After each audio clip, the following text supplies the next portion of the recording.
fantastic. This is GT racing right now. He's got traction, he's got everything outside of both of them! Maloney! Oh, he's taken Anderson! Anderson's up to Oh my god! Big crash! Oh my goodness, half the field's gonna get rolled! Second very close. These guys are want to make their way through the field very quickly. Oh, there we go! Oh no! That's massive! This is it! This is over! I can't believe this! Oh my god! God, what?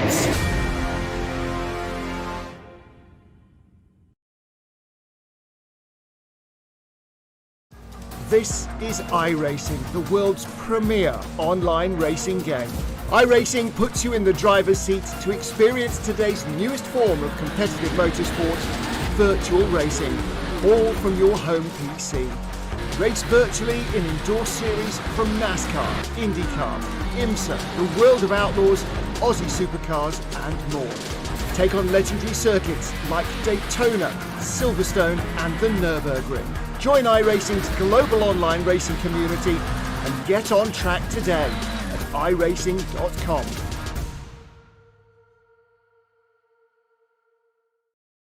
Yeah, so we're using the VRS Direct Force Pro this year.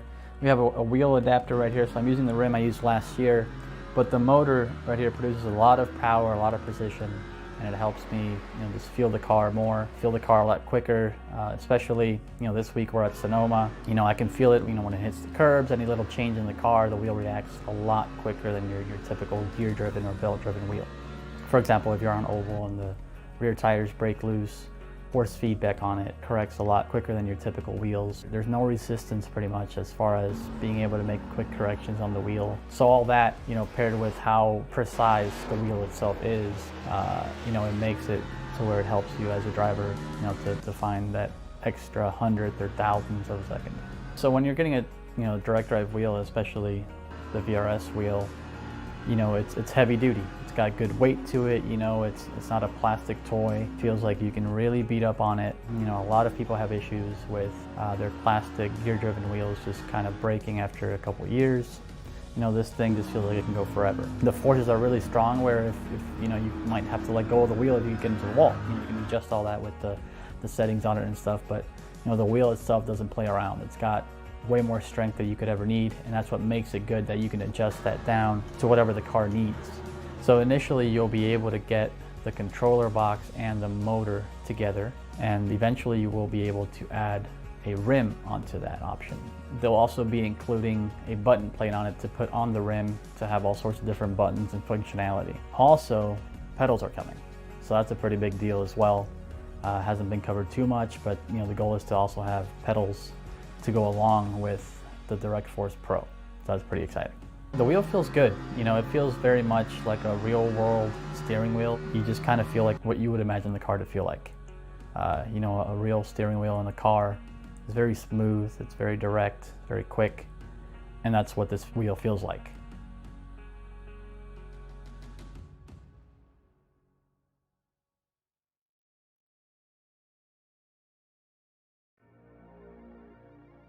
It's the new track. It's the one that everybody has been keeping an eye out on here as we find ourselves in Hungary at the Hungaroring. This is one of the most brilliant tracks and a surprising track for how old and how relevant this place has been. This was a track made in the late 1980s, moving itself over to the modern day, and it has been a place of new beginnings for so many drivers making their careers. It leapfrogged the career of Jenson Button. It leapfrogged the career of Fernando Alonso, and it might just leapfrog some careers of some sim racers wanting to make it their reality. I'm Jake Sperry, joined alongside with Jay Kennedy for all of the action here today. And Jay, this is a track which is by all means a downforce style circuit. Your big overtaking zone is 1 into 2, and then from there, that middle sector, that run from the chicane all the way down to that very, very difficult 90-degree right-hander at the bottom of the circuit makes all of the difference around this fantastic place. Yeah, it's an awesome track, and it's such a surprise to have it in iRacing, considering pre-pandemic they tried to get this and Red Bull Ring in and had no success at even getting contact with the tracks. turn 18 months and we've got both in the service and more exciting things to come. So it's very, very cool to see that we've got this on iRacing. As you said, very, very draft dependent track as well. Making sure you maintain that draft. Only the one DRS zone in the iRacing version, the iRacing iteration at this stage. So that will make it make for a little bit more difficulty in overtakes as well. It certainly will make for a little bit of difficulties, but the first qualifying lap times are coming in on the board as things stand at the moment, and it's Mitchell Welker currently the quickest right now. 120.228 is a 10th clear of Adam Gleeson, who is in second position. And by all measures, this track actually did surprise me when I got the chance to jump in and drive it. My only experiences really, Jay, have come from the likes of F1 Career Challenge, where it was a lot more of a wider and expansive style of circuit. Now you look at this place in terms of how it is, it really does surprise me how tight some of the corners are, especially turn one. It's a lot more of a braking zone. You can see just how quickly they funnel through the chicanes. And of course, that's a spin there. That's not ideal at all for the Project 2 car going around in circles. But what we saw as well is that iRacing have added in some of those orange cones there, those anti-cut curbs on the inside of that chicane, saying, no, we don't want anybody going too aggressive and cutting around that area of track. Exactly right. And the thing that surprised me the most was how narrow the track was. Sure, it's bumpy, it's pretty fast and flowing, but yeah, some sections are very, very narrow. And with these cars as wide as they are, it makes it even more difficult to pass. Their qualifying has an extra little bit to it, as Nurmala goes up to P1. He's done for the session. We saw Welker have a spin, so he's done. Martinez, a bit better than last week, currently P3 with one more flying lap to go, although he's pulled out of that lap by the looks of things. He certainly has pulled out of that lap as we focus on Matt Wood there just for the moment. There is another driver, Adam Webb, searching for a bit of a lap time here. They've got that hard count, of course, of 8 minutes. They have to get their 2 laps in before those 8 minutes are up to give themselves every single opportunity. And he is down in, Adam Webb is yet to set a lap time, at this point in time. So we'll see what the number 10 can do, making his way through turn 13. And that switch back to the long final corner of turn 14. These back-to-back flat corners as you exit the final section are so much of a killer on tyres, and Adam Webb over the line lap does not count. Does have, though, this, as he will set up his first flying lap even at this moment in time. So that's a really interesting decision to be made out there. It is worth noting as well here that a couple drivers are going for the medium compound tyre. Biggest of all of those going for the medium, Jay, is car number 3, Marta Piatilla. Of course, picked up the win last week at Monza. We've heard some reports from all sorts of drivers that this is probably one of the most open strategy races we're going to see all season. Nearly every strategy option you could think of and jot down is a viable option. Making softs work for a one-stop works, going soft, double skinning softs and wearing them hard, soft medium, and the possible medium all the way to the end for those that are very, very good. It is a long race though, this one of the longest we'll see all season, 50 laps.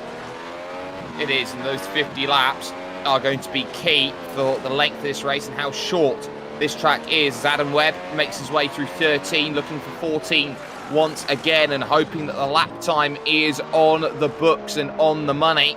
So we've just seen a little bit of a look on what this circuit can give. That's a 121.7 there for Adam Webb on the Redwall soft compound tyres, so only good enough for 16th position at this point in time. But a lot of drivers know that this is going to be a tough circuit to set up for, because they don't have that experience, Jay, over the series so far to know exactly how to make it work around this wonderful track. Exactly right, and making a setup work over the entirety of a race stint is not as easy as it sounds. So I know the earlier races in the week have been pretty well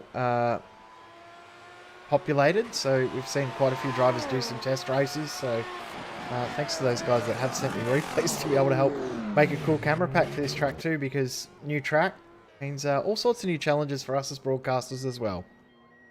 Such as having a very good eye through the guardrails there at the car coming into the pits. So that is a very good idea as they go through. There's some of the photo cameramen keeping an eye out on everything that's going on. And that's some of the really cool additions. It's the minutiae, it's the details that iRacing has, which I think is absolutely lovely. Timer, though, is going to expire on Adam Webb's second lap. He will not get another one in. Let's go to the grid, and it will be one finished driver on pole, but not the one we expected. Marco Nurmler for Racecraft will be on the pole with Mitchell Welker alongside for company. Jorge Martinez will start from third with Adam Gleason in fourth place. Matt Wood goes from fifth, and it's a fantastic return to form for Brad Newman, who is there in sixth position, having some love with it. Dennis Branch starts seventh with Diogo Oliveira all the way back in eighth place with Reynaldo Augusto ninth, and Marty Piatilla on the mediums going from 10th place. Klaus Siemertz goes in 11th with Anthony Catt, 12th position overall.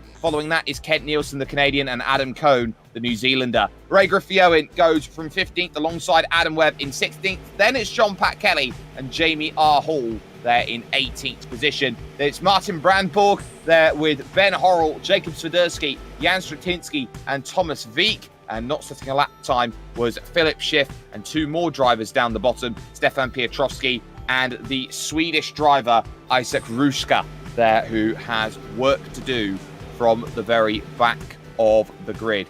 Keep an eye out then on drivers on mediums. Jamie Hall, Marty Piatilla, Jacob Swiderski on the mediums, as is Ben Horrell, Thomas Wieck, Stefan Piotrowski and Isaac Ruska. They are all there. They are all hoping that the result is what they need. We've said it's 50 laps. It's going to feel like an incredibly long race out there today, but they all know and understand that strategy is of the utmost importance, and can they find themselves the run they need? We saw, of course, in the Formula One this year that the run to turn one is never a guarantee overall, and it can cause dramas. Will that be the same here today in the IGPS? And what could be the final season for these beautiful McLaren MP430s with the announcement that Mercedes F1 made earlier on in the week. So, what can you do? What can you manage? It is Marco Nurmler out in front. It is Mitchell Welker in second. And every opportunity starts now. We're green and we're go. Welker does not go off at the start.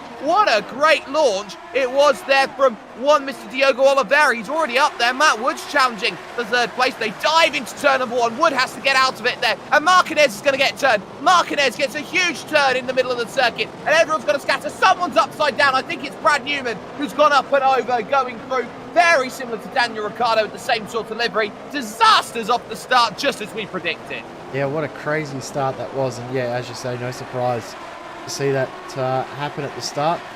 Biggest winner out of all of that, though, Marty Piatella. He's already up in the fourth position from starting way back in 10th. And he's on the medium tyres. If he can hold these guys off, he has just pulled a masterstroke. He may just have created a bit of genius out there on circuit. We still got, there's a big wreck up at the chicane. It looks like Jamie Hall is involved in it here. So he's in all sorts of troubles. He had, there was three separate wrecks, sorry. So it looks like one driver, Philip Schiff, got caught up in an incident going into turn 5. There were three wide coming in, and both Schiff and I think that is Martin Brandborg here getting caught up. You see Brandborg nearly going over at that stage, and then immediately after that, up at the chicane, there's another incident that happens where drivers crash into each other, and it looks like going through, it's Piotrowski and Siemertz, and then Jamie Hall has his own issue.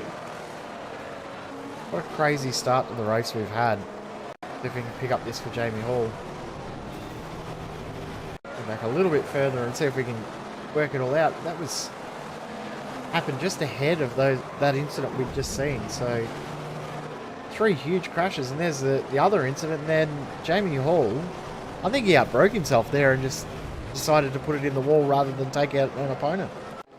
Easily done, and you would say very helpful around there on circuit. So keep an eye out on drivers trying to get the best they possibly can out of racing here today. from this fantastic Hungaroring circuit. It is at the front, Marco Nurmler. Matt Wood is there in second. Third is Mitchell Welker. There's the F1 Apps car of Ronaldo Augusto. What a pack this is. You've got Augusto trying to chase down Dennis Branch in the Blue Flag Racing car. Then you've got Anthony Catt and Adam Gleeson there, all trying to go through. Anthony Catt, rare to see him on the softs, but he's on the softs to start this one. And for the first time in a while, just like his Chelsea team, some would say, he's looking aggressive and punchy.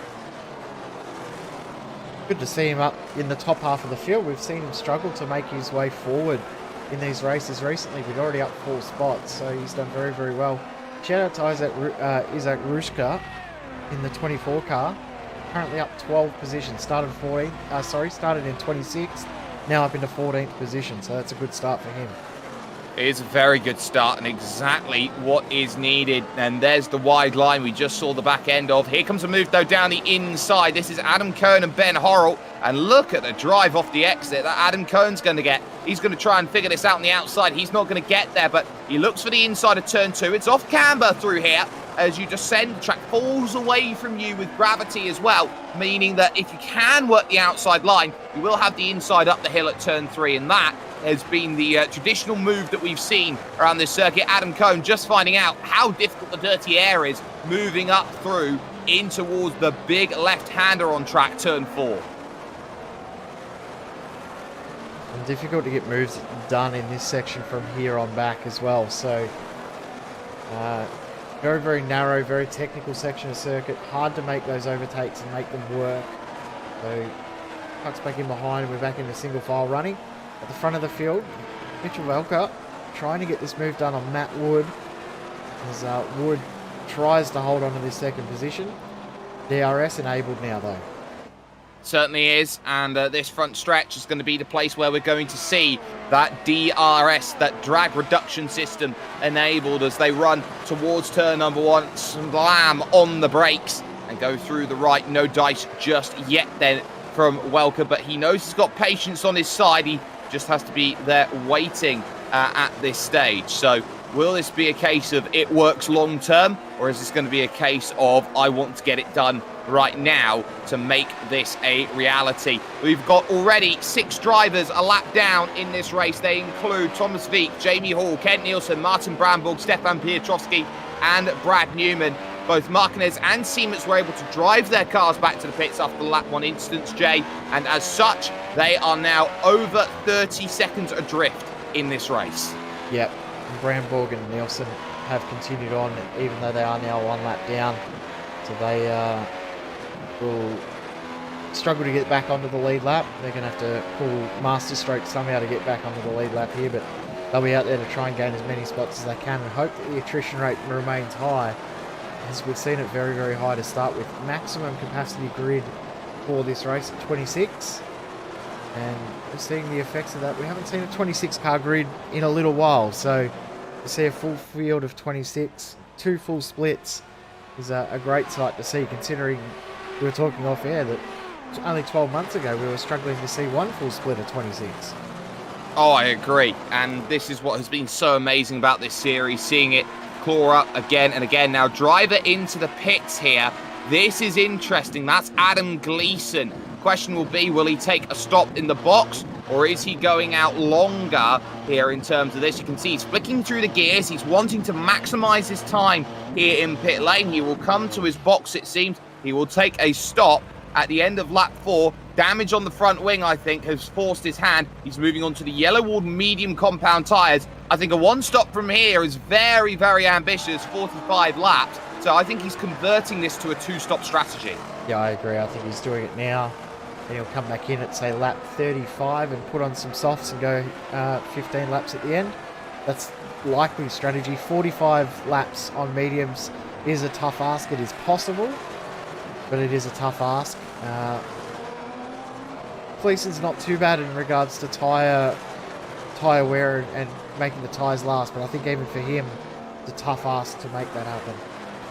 I certainly agree. It's going to be a long day at the office there for him as they go through. Now, a little struggle trying to put the power down for Mitchell Welker coming off that straight. You can see behind Marty Piatilla here has DRS on the straights. He is mitigating the damage done by having a worse set of tyres underneath and going through. It's worth talking about track temperatures here today, because that will be a huge factor in how this race goes out. It's 39 degrees, as again Adam Cohn has a little bit of a look there against that driver of Ben Horrell. Not going to have anything to happen with it, but it's 39 degrees, which you would say is a better operating window for the drivers to get life into tyres, but it's also very good in terms of using up all the tyres. Someone's had a spin actually coming through that section just in front, so someone has been in a bit of trouble. It seems going through there. It might have been Griffio, and you might be right, but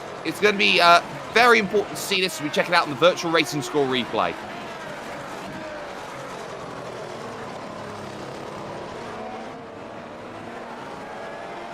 So through into 3. Oh. How do you save that, Jay? No, I don't. I don't either. I don't know how he did, but our Ray Griffioen might be needing more than just a change of tyres. You might need a change of underpants at the pit stop as well. Very, very good save. That's the sort of accident where you need a brown button on the steering wheel to say, I need to pit, not for any reason, but it's a code brown moment. Yep. 4 tyres, fix my tear-offs, replace the front wing if needed, and a change of underpants at race suit. Yeah, Griffioen continuing on, somehow not putting it in the wall. That was a great bit of driving. Oh, absolutely it was, and that is just a mark of what you need to do around this circuit. Top 5, by the way, split by just 3.7 seconds, and all 5 of them on that last lap did either a 122.9 or a 123.0. Yeah, and the slowest of the lot was Mitchell Velko. So Piatella doing really good laps, even though he's on that alternate strategy with the medium compound tyre. He's matching these soft runners for pace. Considering we're only 7 laps in, you would think that the soft compound would be a lot quicker than the medium, but Piatella's making this medium work very, very well for him at the moment.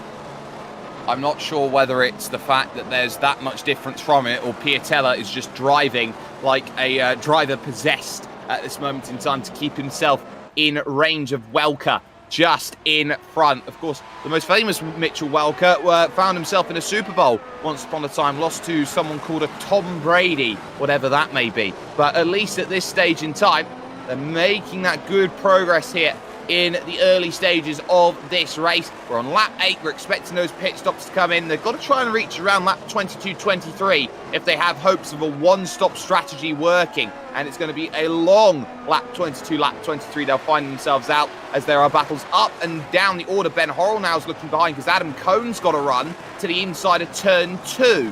And he lunges down the inside, and we just catch the back end of it. Softs finally getting around mediums.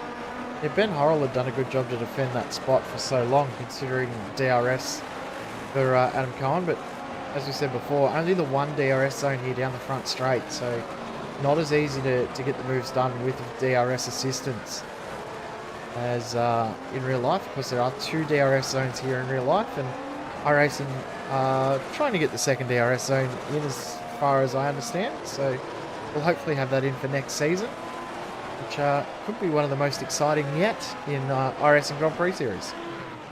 Absolutely could. And we've seen this series go from strength to strength over the last 12 months, and I'm sure we're going to see even more as the leading 5 right now keep themselves in a pretty solid position right now. Marco Nurmela leads by 1.3 seconds over Matt Wood in 2nd position. It's Welker in 3rd. It's Piatella in 4th, and Diogo Oliveira in 5th place. Now, Oliveira had an absolutely cracking start to this race. If he continued with a start like that, he could have gone rocketing up, challenging for the lead if he needed to. The only issue he had off his start was that the track was completely 3 wide in front of him. He couldn't do anything more than he did.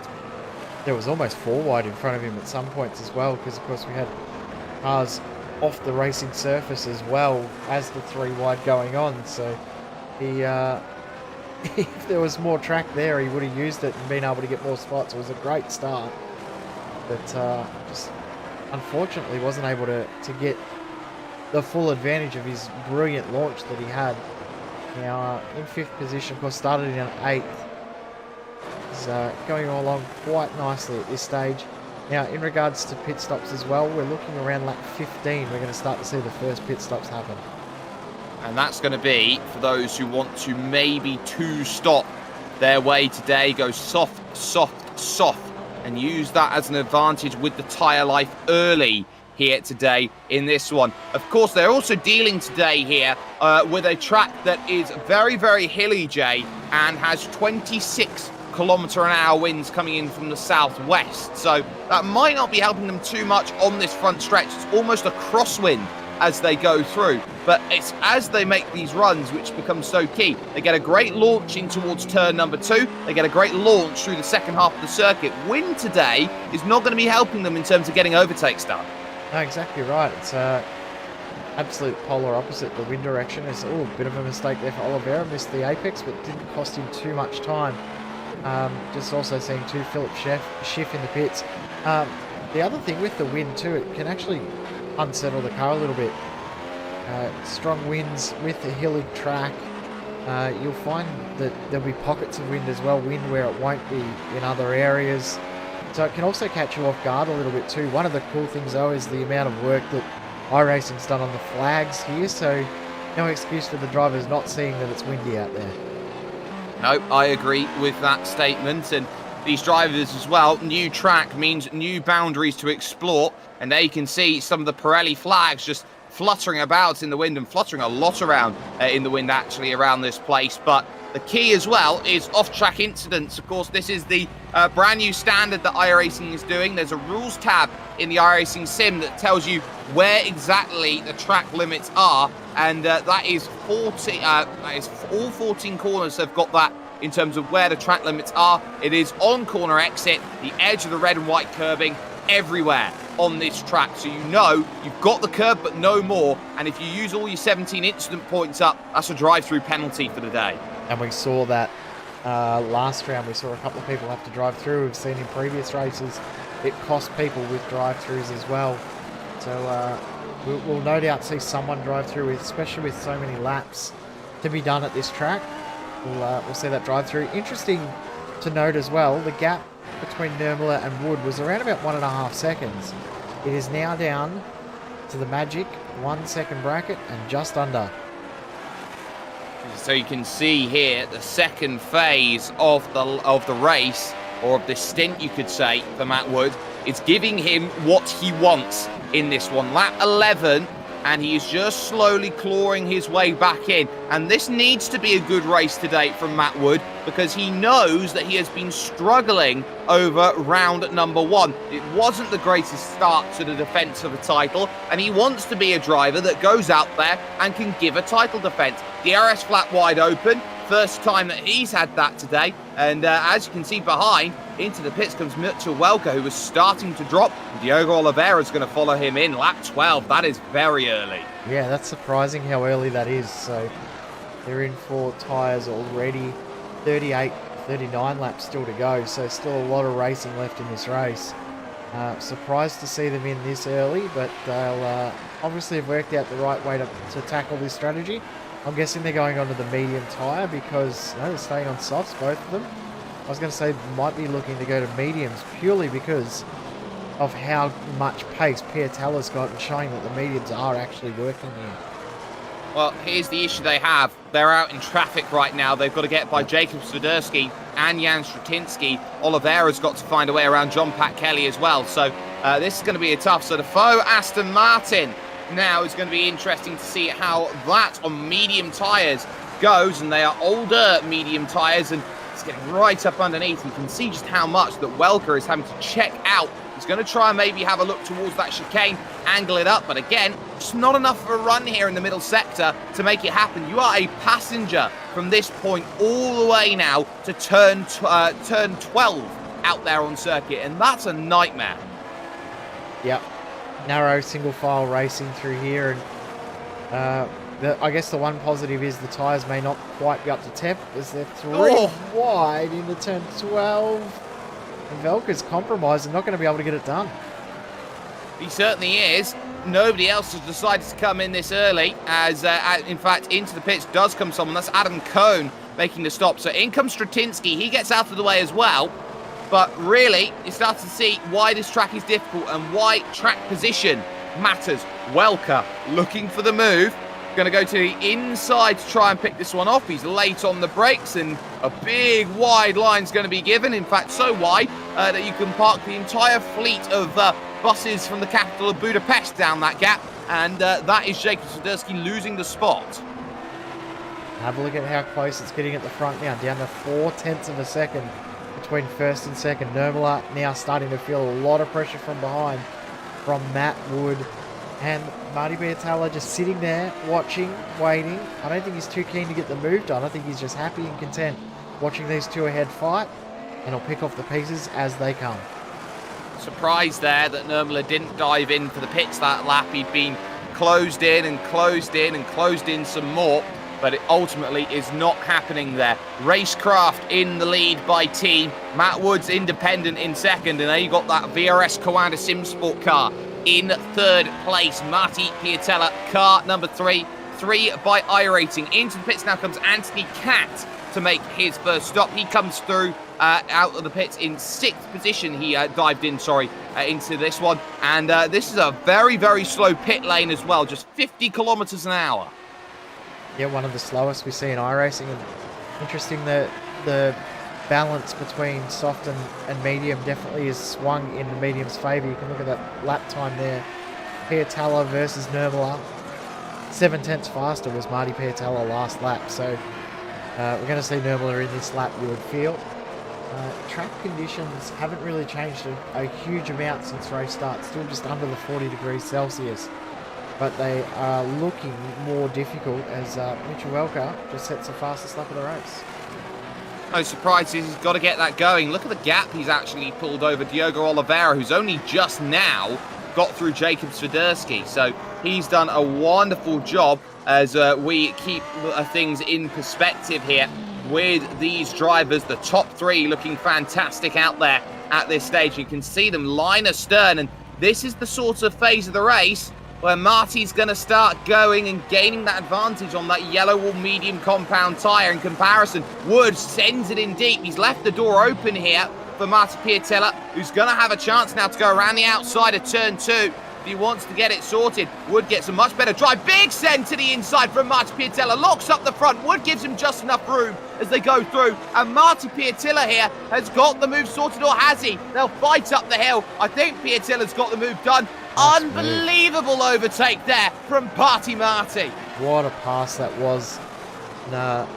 Lured Matt Wood into, whether it was a mistake or whether he just left it open a little bit at turn 1, but the commitment into turn 2 to pull that up and get that move done and then hold that line through 3 around the outside. What a move that was. Congratulations to Marty Piatella. One of the best moves we'll see all season long. I mean, I could say it's the best move of the season so far, but we're only 2 rounds in. I think that's going to be the move of the season.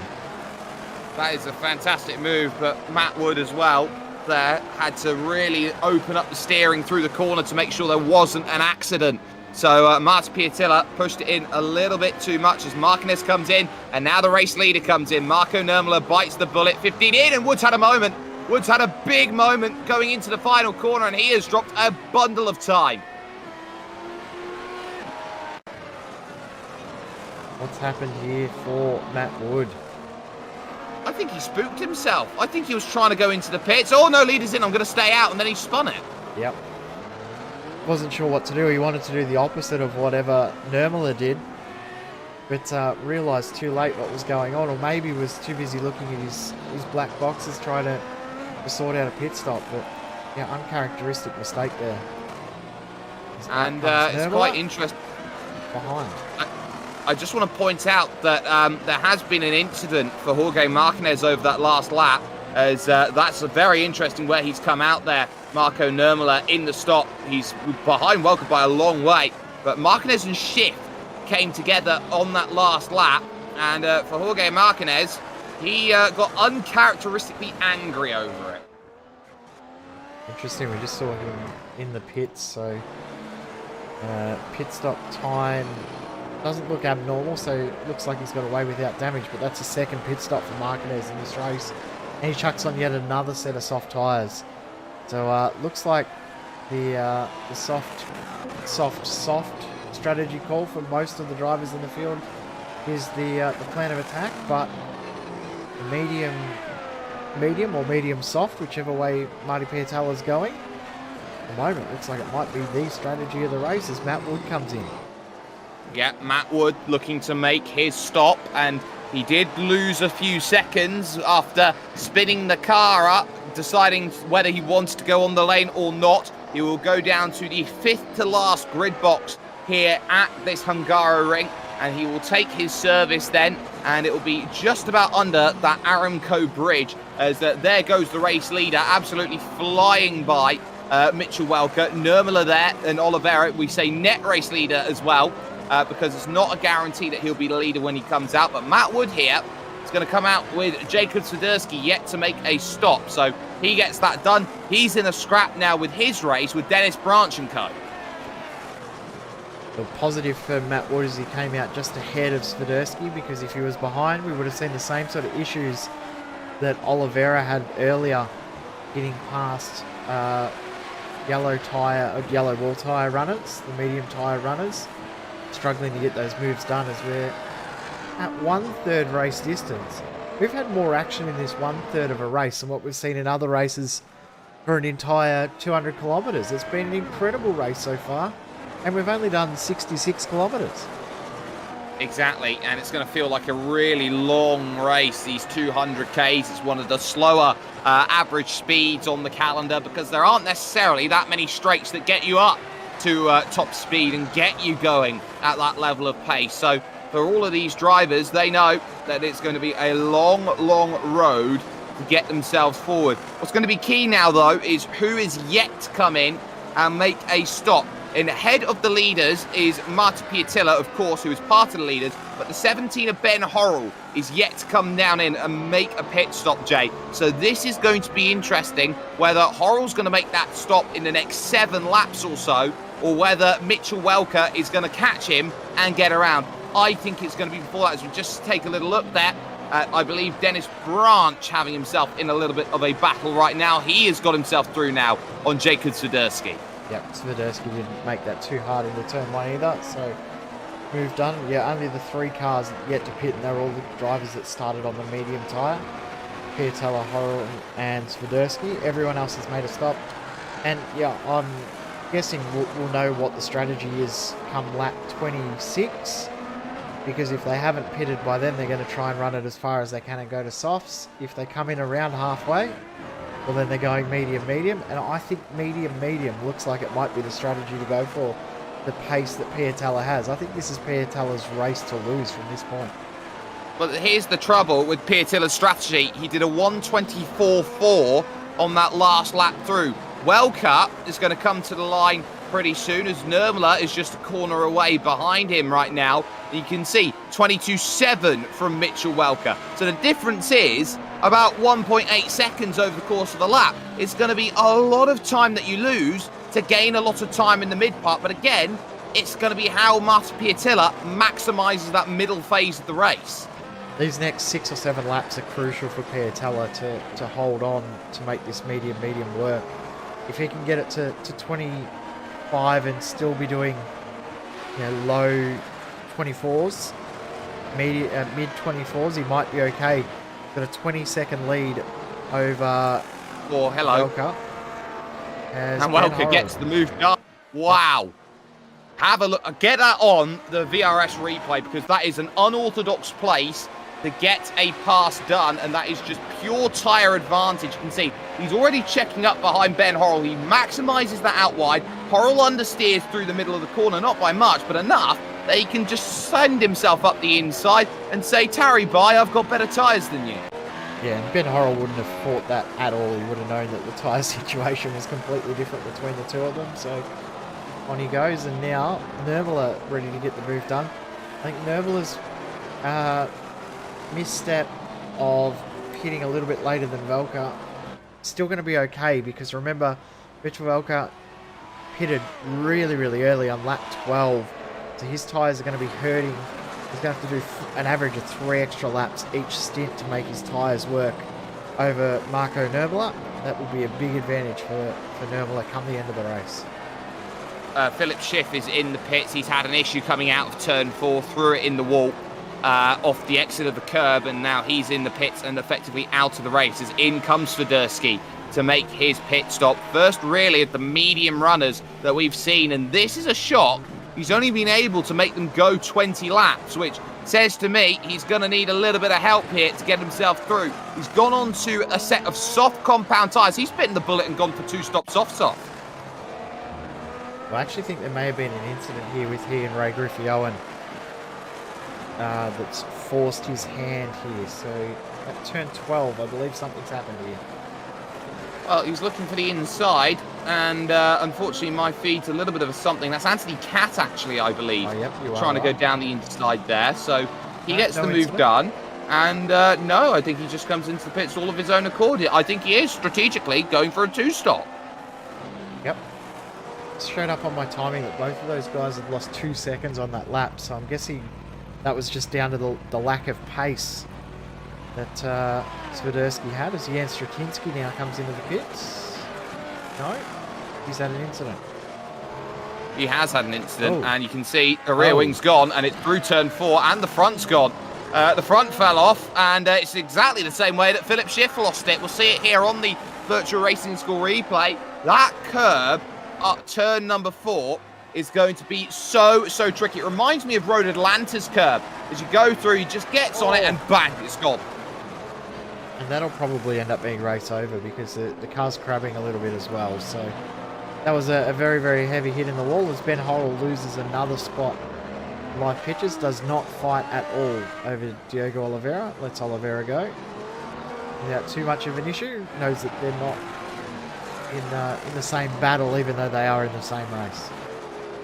Yeah, and that battle is going to be crucial. He knows his race is a little bit different, is to just try and keep himself calm, try and keep himself into play, and I'm sure that this is going to be a very interesting case of racing going on, but at least for the time being, every place we do know will matter, and it will matter a whole heap. As you can see, into the pits, number 3, Marty Piatilla. How much time has he lost, and where is he going to come out? And what tyres is he going to take? Mediums. He's going to run it home from here to the end, and he will come out just behind Matt Wood. So out in P6, but remember, no more pit stops required for Piatella, more than likely that is. So this is going to be interesting. In the background there too, you saw another car coming in. I'm not sure who that was. I think it may have been Philip Schiff. Yes, so someone coming into the pits on top of that as well, and that will not be Philip Schiff. He's still in the pits at this point in time, so he will stay there. But there is your race lead gap between Marco Nurmela and Mitchell Welker. You can see there the difference is about 0.8 of a second. Nurmela's been slowly reeling in that gap, took half a second that last time by. I think it's really key when Martin Piatilla's come out that he's behind Matt Wood, not because he's made any mistakes, just because that's how the tyres have gone. And this is going to be a case of everyone's trying to stop and build that gap. The gap right now for the leaders to Matt Wood is about 9 seconds, so 10 seconds. It's going to take about 27, 28 seconds to go and make a pit stop. Yep, exactly right. So this race is on. There's legitimately 4 drivers that you could say are in a good position to win this race, or 5 drivers even if you include Matt Wood. So strap yourselves in. This is going to be a fantastic battle all the way to the finish, as Matt Wood just gets past Ben Horrell. There it is, move done. Ben Horrell, the only driver yet to pit in this race. I think he's really trying to throw the boat out, go to lap 25 and just have an easy ride home, it seems. It's going to get easier as this race goes on. We are in full noon conditions as well here, Jay. In-sim time's coming up to about 2 o'clock. So with about half an hour's worth of racing still to come along, an hour and 2 minutes there or thereabouts, it's still going to be a lot to try and unpack. But again, the leading 2, Welker leading Nurmela around this one. It's going to be a case of where do you find the magic that makes it happen. So Nurmela's got to be patient. Nurmela's got to wait. And Nurmela knows that his race is primed and picked at this stage. He can pick whenever he wants in comparison to Mitchell Welker, who knows that he's very tyre limited at this point in time. Yeah, remember, Welker's on 4-lap older tyres than Nurmela. Last lap by a full second difference in regards to lap time. So Welker just crosses the line, does a 23.2 as well for Nurmela. So both the same lap times. Oliveira behind 23.7 and a 22.7 for Matt Wood. So Matt Wood, fastest car on track at the moment, is Marty Piatella. It's a move done on Ben Horrell, no surprise there. New mediums versus old mediums. Interesting, fastest lap just then for Marty Piatella on medium compound tyres is only 0.2 slower than the fastest lap of the race. Shows you that Marty's got an incredible amount of pace and he's going to use it early on while he has the tyre life to go and keep a element of safety with himself. So this is going to be a case of how much is Marty's tyres going to give out between now and the end. We saw he was losing nearly 2 seconds a lap to fresh tyres. It's going to be a very interesting battle, but as we again have to state, the longer that this race goes on, the more likely Marty's going to be okay and he's not going to have that much drop, because it's all about the fuel levels, Jay. Less fuel in the car, less slip as you go through, less wear on the tyres, and those tyres are going to last a little bit longer. And the other part of that too is that Welker and Nurmela still have to come in and make another stop for another set of softs, so that'll put them a long way behind. We're not even at halfway and they've already pretty much used up their second set of soft tyres, have Welker and Nurmela. So here comes the move. Down the inside for the race lead. Nurmela searching for it here. Welker's going to try and fight this one all the way to turn 2. Outside line is there for Marco Nurmela. How brave does he want to be? Sending it around the outside, struggles through the corner. Welker holds on for now. For now, indeed. And interesting too, Diogo Oliveira has come into the pits to make yet another pit stop. So surprised to see him back in this early. And guess what? Decided softs aren't working today. I'm going medium. I think that's a good strategy call. I also think that's a good call. He's going to be on those 25 laps to finish this race, and such a severe undercut as well in this one puts him a little bit behind, of course, the likes of who he wanted to be with. Marty Piatilla, of course, who's gone medium. But the key is going to be when these drivers come in and what sort of tyre they go to. Again, there's another little bit of defending here from Welker, who knows he really cannot afford to be doing this too much. Nurmela trying to find a look through 12A into 13. He's not going to get it there. There's hardly any run that he's going to get. This is a horrible moment of the race. Welker is seeing here the battle for the race win, and he knows he's got only one thing on his mind: defend. And DRS again here for Marco Nurmela. He'll have a look into turn 1 again. He's a little bit more alongside this time than he was last time. I think you're going to have to give this one up, Mitchell. Marco gets the race lead. Back into the lead after not leading since he came out of the pits, as we just passed the halfway point of the race. And Marty Piatella does his fastest lap of the race once again. 22.3, only a tenth slower than the fastest lap of the race.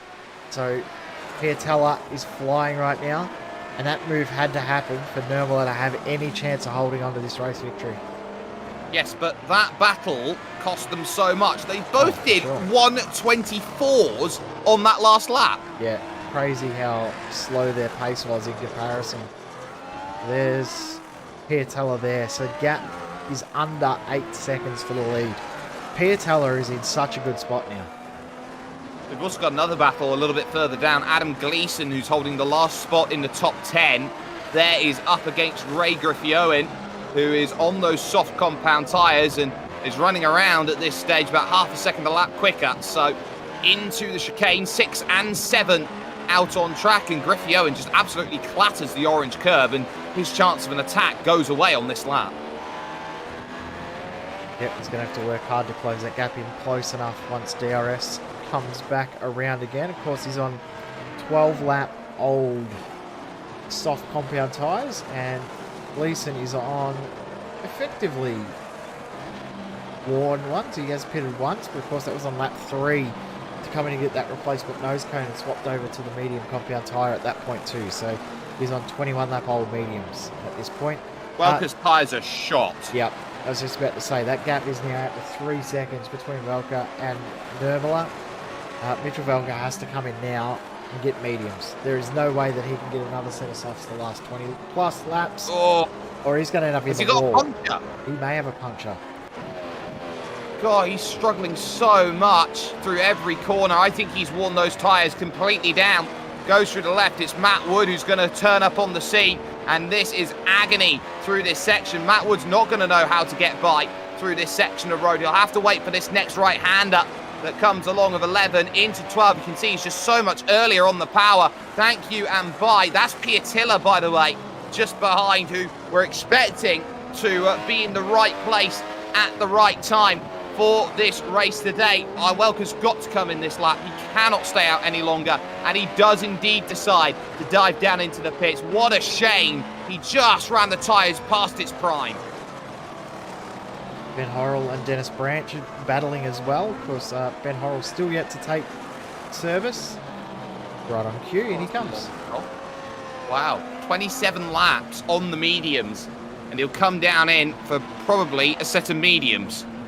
Yeah, the way that the mediums have been, the softs have been wearing in this race, the medium tyre looks like it's the much more optimal decision. Let's see what Welker does. If he goes softs again, I think that's just throwing away any chance of the race. And he's gone softs again. He's got to try and make these last 23 laps, or else he's going to have to come in for a third stop. Well, let's have a little look at how long Mitchell Welker's stops have been. He comes out behind Stratinsky, ahead of Oliveira, crucially, so keep that in mind. So he came into the pits, of course, at the end of 11, start of 12, and he made them last about 14 laps before they completely fell off the cliff, and he's gone in on lap 15. So if you're asking him to do 23 laps on the set, no, it's not going to happen. He's going to have to 3-stop this race, which... Max Del Orco called, he wants his strategy book. It's very, very unheard of in this series to see a 3-stop strategy and see a 3-stop strategy be a viable option. And I think if Welker had pitted on the previous lap, he may have been able to make it sort of work in some aspects, but the position he's found himself in with that slow last lap actually looks like his lap time didn't count, so he may have had a meatball from, as you said, a blown tyre. I'm guessing that you're right in the fact that he had a blown tyre there, because there was no way that that car would have been as slow and as out of control as it was on that last lap. I totally agree. They could see some of the marbles going through that section of road. Ray Griffioen still continuing in his fight with Adam Gleeson as they make the run towards turn number 1. He's tucked up underneath. He's thinking about this. This is coming back from a very long way. Room given, and he's going to take it all on the exit as well here. Griffioen's got a fight here through turn 2. Gleeson, of course, on those old yellow-walled medium compound tyres. Remember, Adam Gleeson came in on lap 5 of the race to go onto that yellow-walled compound tyre, so he is really struggling right now. And we were saying 15 laps maybe. I don't think he's going to be able to get fit to 15 laps. He's got to go another 6 laps on those. God, they must be the most disgusting tyres out there. Look at this scrap, though. Yep, Ben Heil, and also, is that Rushka? And there's another car in there too, which I believe is a lap down of Kent Nielsen. Kent Nielsen, yeah, he's found himself a lap down, unfortunately. So, he was a lap down very early on in this race, and he's trying to come back here. He's 19th at the moment. Stratinsky's about, I would say, a third of a lap in front of him right now, as they can see Matt Wood and Marta Piatella together now on track. Yep, the battle is well and truly on between 13-lap-old softs and 8-lap-old mediums, and those mediums will be doing a lot better job of gripping to the track at this stage, as in comes Anthony Catt in for his second pit stop. I don't think we've ever seen a pit lane as busy as we've seen this one here, and considering how short it is making it even busier. I think that's what's making some of these other strategies viable, is the short length of the pit lane. It's not necessarily, Jay, just the short length of the pit lane. It's just how late the yellow commitment cones are. Because, of course, there are some tracks where you get a very early pit cone. For example, Monza's a big one that has an early pit cone. And then you can see about half of the front stretch is actually you go and attack, and you're not a million miles away. If it weren't for the fact that the commitment line was there, you'd be having a Silverstone example of take the inside on the last lap, or a Bathurst example. Yep, exactly right. You could use that to your advantage, but thankfully they put the cones, I think, in pretty much the perfect spot. You can see on the steering wheel here from Marty Piatella, green light on the dash. Means that DRS is available when you hit the line. 4 green lights now. Means that DRS is open, and look at the advantage he's getting. He's going to get it done easy. Yeah. Where is he? Through at 1. Yeah, it's done. There's nothing Matt Wood can do about it. He was trying to keep his nose in as late as he possibly can, but he's just not got the tyre. Martin Piatella did a 23 flat behind Matt Wood, who still did a 23.3. All of the while, they are 0.7 of a second quicker than Marco Nurmela, who leads this race and will have to dive into the pits. And I think Nurmela here is really chewing on fibre, so to speak here, Jay, to get himself into a window where those red wall tyres work for the finish. He is committed to the bit, so to speak. The issue he's got to make is that he's got to have the tyres there, not only to have the pace at the end, but to hold on for enough laps as well. So a fine balance as he goes, so that he's got 12 laps left in the end and can throw it in for all 12. Does he go to 15 and then have to conserve a little bit and maybe hope that he's got enough left in the tyre at the end? The other thing too is Piatella only did 22 laps on his first stint of medium tyres, so he may have to conserve tyres coming into the last few laps as well. Yeah, Nurmela in. And this will be 19 laps on the final stint. He's done 16.15. I think as this race has gone on, this track has rubbered in dramatically. The Redwood soft tyres have not responded well at all to the track. It has got worse and significantly worse. And this is the point in time where you say, it's going to have to be the mediums here. 19 laps on a set of medium tyres to get yourself home. Yeah, I agree. We'll see what Nurmela does. No way. Staying softs. How's he going to get that home? Yeah, I don't know. The only thing that's in their favour is the track temp has dropped a degree since race start. So whether that is playing into it a little bit, they're thinking track temp is dropping. Do we use that to our advantage? But Nurmela to Piatella, 26 seconds, and he has to do all of that on track with that one set of tyres. So he's got to conserve tyres but push hard enough to gain 26 seconds. This is a tough ask for even the best in the world. Marco Nurmela is going to have it all out here. He's going to have to work so hard to make this happen. Oh, great battle right now. Ben Horrell and Dennis Branch at it here at this stage, as Branch, I do believe, has just exited the pit. So he's got himself out on a fresh set of tyres. Those set of tyres, by the way, are softs. And he is just walking away now from Ben Horrell, who's gone out on the mediums. Cat and Kelly going at it as well. This for 11th place. Haven't said anything at all today about John Pat Kelly. He's just been getting on with getting on. And that's been good enough at this stage. Oh, that was close. Wood's in as well. Yeah, Matt Wood has come in. John Pat Kelly always seems to just find himself in those races where he just does his own thing, and magically we find him up near, gaining positions, up spots, and doing things that we should expect by now, but still don't expect him to do. So, John Pat Kelly, one of the stalwarts of this series. There's Webb in now. See what tyres he goes to. He's confusing wheels. Those yellow wheels. I'm guessing everyone else has gone softs. He's going to go softs, and he does. We'll see if they can last. I don't know how they can. Not with Piatella's pace, anyway. No, I agree. To that point, anyway, there is your leader, Marty Piatella, who is out to a massive, massive margin at this point in time. Second at the moment is Reynaldo Augusto at this point in time, and that's the gap Marco Nurmela is working with. It is 1.7 seconds, and it's already down to, look, 1.3 as they're stuck behind Jan Stratinsky, and you'll see another second or so come off. It's now 1.1. He's in DRS range of Jorge Martinez, who is a lap down in this race, mind you. He got turned at turn number 1. The Pro Stripe races in the Dallara World Championship, does Mr. Martinez, and has had a torrid time of things. Into the pits then comes Reynaldo Augusto, and Marco Nurmela has got to get by cars quickly. I will also correct myself, it was Martin Brandborg they were all behind, 3 laps down. Yep. And Nurmela gets given the track by Martinez there as well, so very, very nice move. But have a look at this though. This is what you need to do when you're trying to get yourself back up to the lead of the race. That's the wrong button. Let me click the right button. That one looks better. Fastest lap in traffic. That is pretty strong. And we're talking about a gap here of 24 seconds. Goes immediately to the inside of Brandborg, who of course nearly flipped the car over at turn 5 on the opening lap of the race. So this is turning into a really strategic affair out there. By the way, Augusto out of the pits. He's just behind the battle between Cat and Swiderski, and Swiderski's just lost that place to Anthony Cat. Yep, Reynaldo Augusto be looking to gain himself a couple of spots here at the end. Remember, started 9th, so if he can finish above that, he'll be reasonably happy with the result. Be looking to get himself up into maybe top 5 position.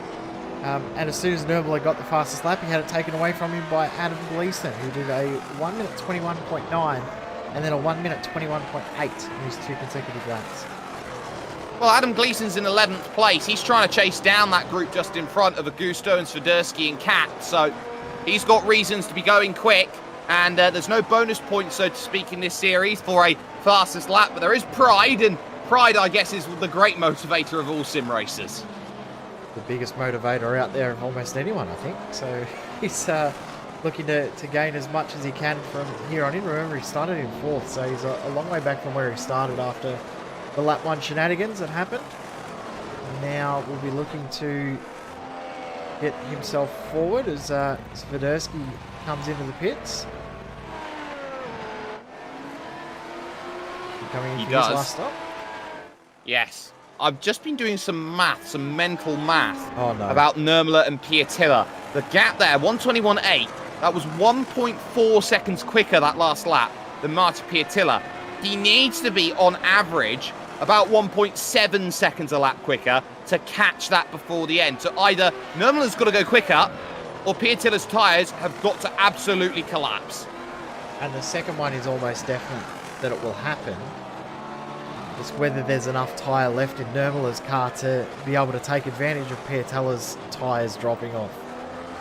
Piatilla's just crossed the line in 1 minute 23 flat. Nurmela crosses the line and does a 1 minute 22.3, so only 7/10 of a second. Piatilla can look at those numbers and go, I can hold off a bit, save these tyres. He can, and that's crucial. He's given himself the margin. He was one of the only few drivers to say medium is the way to go. A lot of drivers who went to the medium either A, got involved in a lap 1 incident, Jay, or B, didn't have the ability to save the tyres around here today to make medium a reality. Only 2 drivers have gone and made that stop a decision. The other one is Ben Horrell, who has been struggling out there, but is 53 seconds down right now. But in 7th position, he's up 13 places, the biggest mover in the field. Yep, doesn't matter whether you're struggling in regards to lap pace and things like that. If you're still gaining bulk positions because of your tyre strategy, you've done a great job. So Ben Horrell has done exactly that. Interesting, just looking at the sector split times at the moment. Marco Nurmela in the first sector split alone gained half a second. Second sector split gained 7/10 of a second. So this lap here will be the biggest difference in pace that we're going to see since the pit stops. It certainly will. Nurmela had a bit of traffic to deal with, potentially, as they will go towards the line. It'll be a 21.6. Sorry, I mean Piatilla had a bit of traffic. Nurmela there. That is the fastest lap of the race. I'm not sure if it's official or not. There may have been an off-track incident there over the course of that lap, which there was not. So that will officially be fastest lap of the race, or of his race at least. So the gap down 22 seconds and is clawing back. There's the confirmation it is the fastest lap, but that is 1.4 seconds again only. That's not enough. And he's got to find a bit more time, doesn't he? He's got to get a little bit more pace out of the car. And the advantage he's got is that the pace for Piatilla is slowly starting to drop. So So average lap time over the last 5 laps, so this includes the outlap for Nurmela, is almost identical to Piatella. That includes the outlap. So Piatella's 5-lap average laps, last 5 laps, is as good as Piatella, even though Nurmela had an outlap included. So Nurmela's pace is very, very good.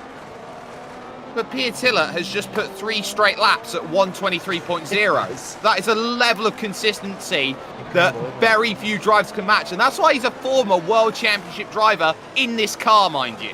Yep. And was very, very competitive up towards the front of the field too in that series too back in the day.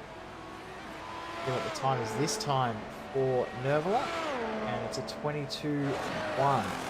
Average lap time over the last 5 laps for Marco Nurmela, 1 minute 22.0, 1 minute 23.1 for Piatella. So 1.1 second difference in average lap times over the last 5 laps. That's only 5.5 seconds, not enough.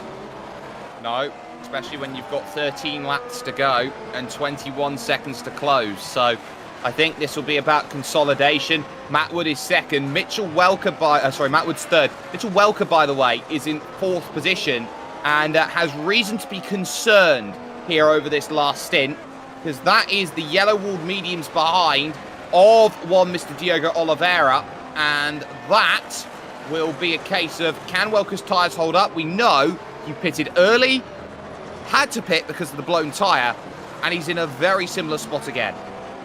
And we don't think that he can make these tyres last another 13 laps either, so he may have to come back in for another pit stop. The race of what might have been for Mitchell Velko just hasn't been able to make the strategy work for him at this stage. Speaking of strategy, Anthony Catt has got the move done at turn 1. He's through on Ben Horrell. Look at what is behind Ben Horrell right now. You've got Reynaldo Augusto and Adam Gleeson there, and they are both wanting to dive away through. I think Horrell is going to be going backwards and backwards over the final stages of this race as they go through turn 11 now in towards turn 12. This is an overtaking opportunity down the hill, and not going to be able to make anything happen just yet, but they've got that run out of turn 14 that they can go and maximise. I don't think Ben Horrell will be too upset if he does give up these 2 spots at the moment, because the way that he's been able to make the tyres last, he could very well get those spots back come the end of the race. As long as he can maintain DRS range, he should be able to get the spots back. Of course, he has DRS at the moment too from Anthony Catt, but he won't have that for much longer. Last lap time as well, 1.2 seconds difference between the first and second place cars. Still not enough. Marty Piatella still with the upper hand. He still does, and that is key. Marty's doing enough, but this battle, look behind Reynaldo Augusto right now, because look how close. There, it's right there, Adam Gleeson. He definitely wants to get through, but this is the trouble with a track which was built and has been unchanged, mind you, relatively, since about 2002, 2003. This is the sort of circuit that you have to go out there and say, you're not really going to be finding too much to make a reality in terms of overtaking. This is going to have to be hard-earned, and if you're in a DRS train, well, you're going to have to take that sweet and suck it, sunshine. Yeah, interesting, this track hasn't really had too many modifications. You can see one of the modifications there. And you can just see it right there at the top of the screen. The entrance to turn 13, turn 12 area was sort of cut off. That was changed in the early 2000s, I believe. And then there was another section. There was an extra chicane added at the exit of turn 4, which sort of cut off into the forest and then back. Very, very awkward looking chicane, and that was removed after only about 5 years of the track being open. So a track that's been around for a decent amount of time, coming up to 40 years, and Gleeson through. What a move that was. Track relatively unchanged in almost 40 years of racing. Relatively unheard of these days. I'll tell you what, he caught Augusto napping because of the lap traffic there of Isak Ruska. That was the key there. Oh, lap traffic, he won't go for a move. You thought wrong, buddy. That was a lovely, lovely overtaken. He's going again here, straight down the inside of Horrell. Horrell had to get out of the way. It's a single line chicane through that, and Reynaldo Augusto now suddenly sees Ben Horrell, who's probably got to face a shell shock there about how aggressive that move was. I think he'd be like, hang on, I can actually look in my mirrors a bit more at the moment. I thought he would probably, the last time he looked, he saw Adam Gleeson behind Ronaldo Augusto, and then looks again.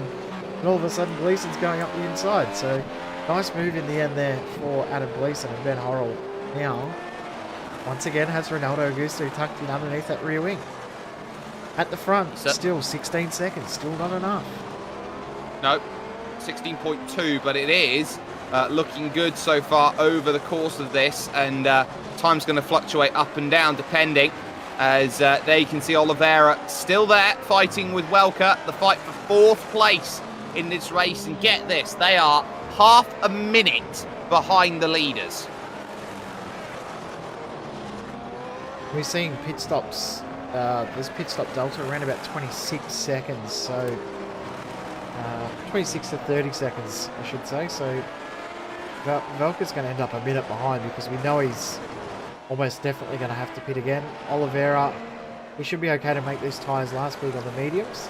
If Velker can make these last, though, that will be an absolute shock considering he hasn't been able to do more than 15 laps so far in this race. Mitchell Welker from Club Midwest in the United States of America will be having himself every single opportunity now to just bring the car home. He will be in full nurse it mode. The good news he's got, though, at this stage, Jay, is that he has a 22-second margin to Dennis Branch, and Branch is fully going to have to be looking behind because Cat and Gleeson are now on the back. And look at the line that, whoa, that is a really aggressive line through the final corner. He is trying to maximise his exits as much as he can. 100%. Trying to use the tyre that he's got for the limited time he's got it. His tyres have been going off quite quickly. It's Ben Horrell, Ronaldo Augusto, they change positions. Ben Horrell back through. Back again. I mean, they did change positions, but it was only for like 2 seconds. Yeah, that was a case of Ronaldo Augusto running wide, getting up on the curb, and the AstroTurf there on the exit of turn number 1. That portion of the track there down towards turn 1, Jay, that was actually extended in 2003 to make it more of an overtaking opportunity. Yeah. It's one of the minor changes they made. They did that at the same time as they fixed the turn 12, or added turn 12. Originally, the track up through this section here would go hard, go through here, turn this corner here, and then you go off to the right past the ambulances there. You can see that wall, and that would drive straight down to turn 13. So, very, very different corner there now, and that turn 12 has added an extra overtaking zone because turn 13 wasn't an overtaking zone before. It still isn't now unless you get someone side by side through 12 through the new overtaking zone that it created. So good to see that the changes they made have actually been positive for racing here. Also another thing that doesn't happen too often these days. Yeah, and that is a very nice addition, and we have seen that tracks have been trying to find those moves. Augusto again's gone for it here, and again he's fallen through the same pitfall against Ben Horrell, as we focused on the nose of Adam Gleeson, who's again stuck in the same position he was earlier on. Anthony Cat's quick, but Adam Gleeson's not quick enough. Let's have a look at the Virtual Racing School replay, get a little eye on how this is going to go. And this is Augusto again, trying the outside line against Ben Horrell, who covers everything off, goes to that left-hand side, and again, he's just out-braking himself a little bit there, Jay. Yep, just a little bit too deep.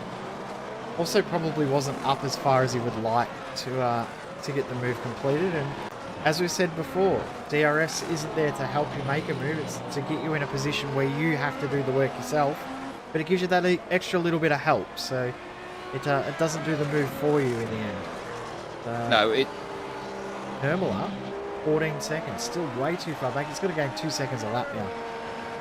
2 seconds a lap from here. He only gained 1 second on that last lap, so expect this to be Marco Nurmela just bringing the car home. He's covering off the gap that he wants to as well behind here, Jay, which is Matt Wood, and that gap's around 7 seconds. Oh, Ronaldo Augusto. He hit the wall there. He's very slow. Very is an understatement. He has hit the wall, and it's coming out of turn 13. and it's such an easy thing to do. You're going to watch it here. He's going to go through 13, and then just as he puts the power down on the exit, I think he's got a bit on the curb, and then bang. It's not the first bit that gets him, it's the second when he unloads the tyres from being locked up. We'll stay on the replay here too, because Adam Gleeson has finally got this move done on Anthony Catt. While it looked like it was finished there, they stay side by side the whole way up to turn 2. But Gleeson now with the inside line gets it done in the end. A small kink there on the run to turn 2, that actually indicates where the track used to be on the exit of that section of road. So it shows you just how much they actually have changed the circuit around. But ultimately, move done. And there is second position's Marco Nurmela, 14.1 seconds adrift. Welker and Oliveira, this one continues to be a real head scratcher because Oliveira's just been there, and there, and it's just sort of like, you know, you poke it with a stick. Come on, do something. Yeah, it's interesting one. Welker's had a strange race, hasn't he? Welker's just been doing lots of defending, really. I mean, he was on the attack. When he was on the attack and got into the lead, all he did for that entire time was defend until he had literally no tyre left. And now he's defending again. And is he going to defend until he's literally got no tyre left? I'm going to say yes. But is he going to be able to make this last another 5 laps? I can't see how he does. He's already 17 laps in. He's already further than he's been on any other tyre stint. Richard Welker, what will he do here? Will he hold on? Well, he's doing 23.5s at this point in time. For comparison, his best lap in this race was a 22.2. And his tyres have just been starting to reach that range. He's done back-to-back 23.5s when he was doing some very nice 23 flats. I wonder how much he's actually tyre conserving through. That's a 24 flat on that lap. They are hitting the cliff now. Oliveira's got to start going, otherwise it's going to be Welker's tyre that starts to go. Yeah, and he doesn't want to get caught up in an incident in case Welker's tyre goes and he ends up in the fence or something like that. So he needs to make sure that he does get it done before Welker has an issue. Because we've seen how many times a single car incident has ended up in a multi-car accident. So this is going to be interesting to see if Oliveira can get this done. Will he be able to? Will Welker hold on for these tyres? I can't believe he's made it this far. At the same point, you have to talk about Oliveira and his mediums, because you'd have thought that he wasn't expecting to go onto the mediums here in this race. And so how much running does he have on those yellow wall tyres? Yep, finished it right at the halfway point, so should be okay to make these last, but even then, he may not have had the car set up for medium tyres either, so changing the car to mediums midway through the race is maybe not the original strategy call. Sometimes can be detrimental to your car behaviour as well, so this is a fascinating battle that is not done as Welker responds. 23.5, 23.8 for Oliveira, and there's a mistake, so maybe the tyres are really starting to drop off. He's just pushed a little deep there through turn 1. Oliveira with a chance now to the outside. He tries to go as deep as he can. He's not going to get it, but he's setting up here as Oliveira wants the run through the big right-hander of 3 and up the hill towards turn 4. Not going to get the run. That was the sort of time he wished he had some DRS.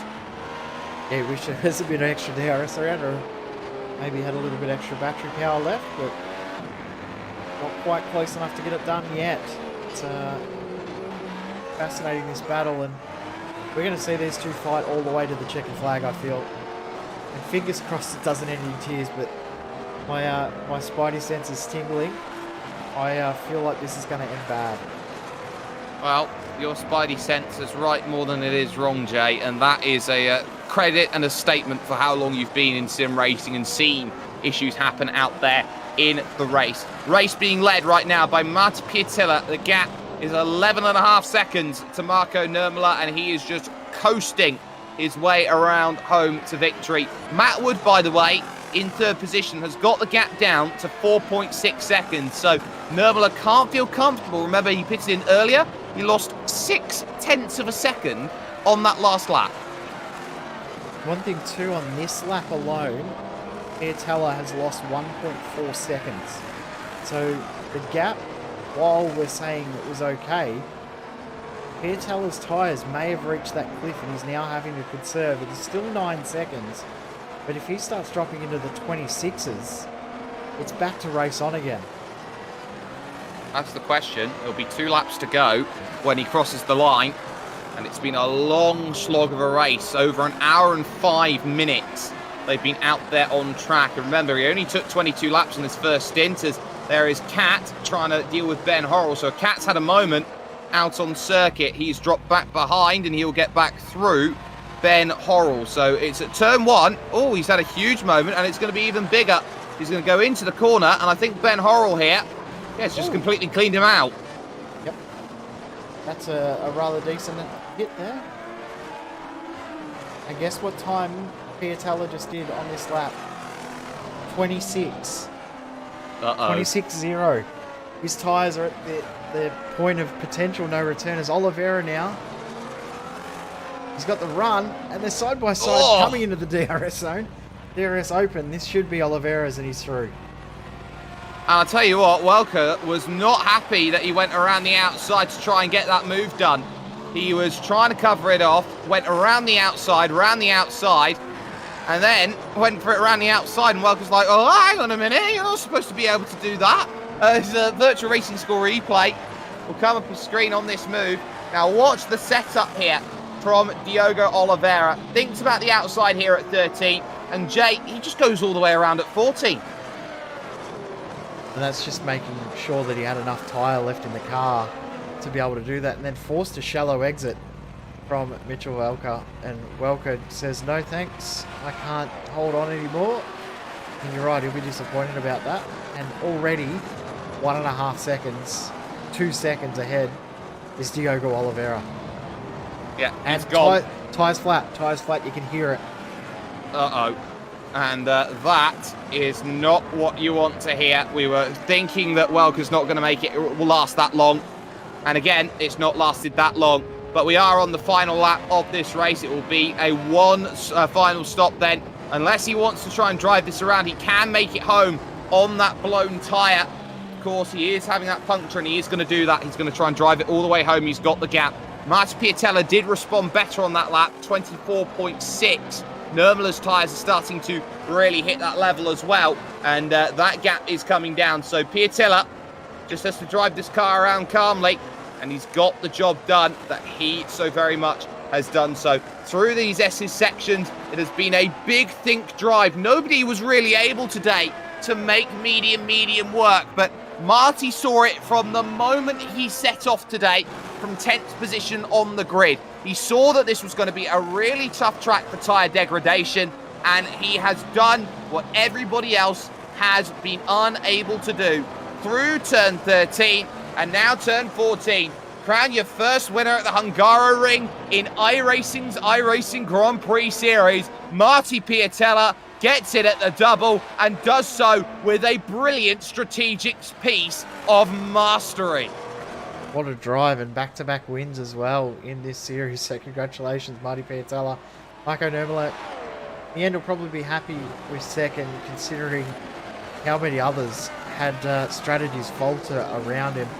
But Diogo Oliveira, I think he's also blown a tyre on this lap as well. Yes, he has. Oh my. It's a case of the walking wounded here as they go through. Look at that in the background. That's Dennis Branch.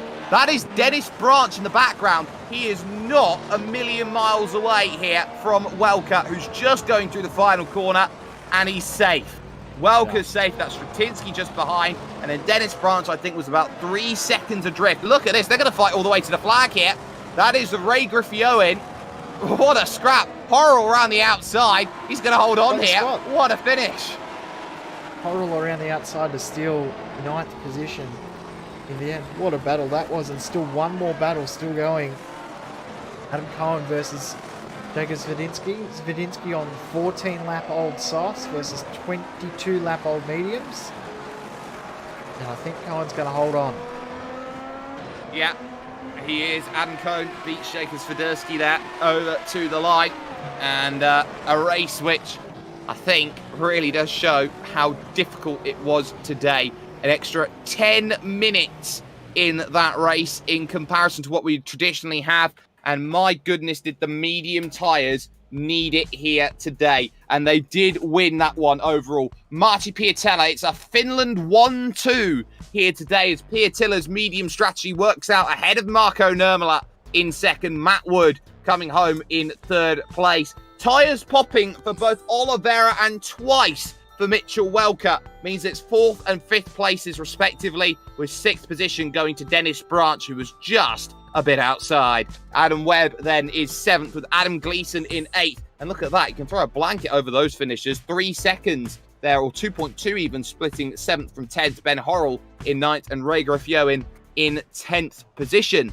11th in the end would go to Anthony Catt in the Chelsea car, with John Pat Kelly in 12th for SRT and Adam Cohen there in 13th position. Last finisher on the lead lap was Jacob Swiderski. A horrible day at the office for Jorge Martinez. He's definitely going to want that back after finishing in 15th, with Isak Ruska in 16th position and then Kent Nielsen in 17th. 2 laps down for Jan Stratinsky. He gets 18th place, with Renato Augusto 3 laps down after his crash late, along with Martin Brandborg. Philip Schiff, we saw, get himself into all sorts of troubles. These are guaranteed retirees now through the end, and a lot of them early on. Klaus Siemitz, Brad Newman, Stefan Piotrowski, Jamie Hall, and Thomas Wieck, number 26, the Danish driver, in trouble on lap 1 of this 50-lap race today at the new Hungaroring in iRacing. But Jay, we take that trip over to what was a new track about 3 months ago, the Red Bull Ring. And if you want high speeds and high thrills, this is the place you go. And this is the place you go and battle and race and win and try and get as much as you can out of a track. What a polar opposite track this is to what we've seen today. Today, very slow in regards to outright top speeds and pace. But we go to Austria for the Red Bull Ring, and I was in two minds about whether I'd enjoy the racing we'd see at the Red Bull Ring when we got it. But I'm so glad we've got it part of the iRacing service. Every single race we've seen there so far has been a nail-biter, an epic finish, and can't wait to get back there again for the iRacing Grand Prix Series once again next week. Same time, same place, SimSpeed TV. If you haven't had the chance to already, you like, you share, and you subscribe for more amazing content brought to you by us here at SimSpeed. Massive thanks to the iRacing Open Wheel community for bringing us the iRacing Grand Prix Series to our screens. And of course, the team who's worked on it, Jay Kennedy, double duty, cameras and commentary. Myself, Jake Sperry. Martti Pietila knew exactly what he wanted, exactly what he needed, and he outthought everybody today in this race. No doubts about it. He knew it was slightly longer. He needed to adjust his strategy, and he did so to perfection. Will that be the same game as we see next week? Well, the only place you're going to check that out is with us here. Stay with us 1 week from today as we will be going over to the Red Bull Ring. Spielberg awaits.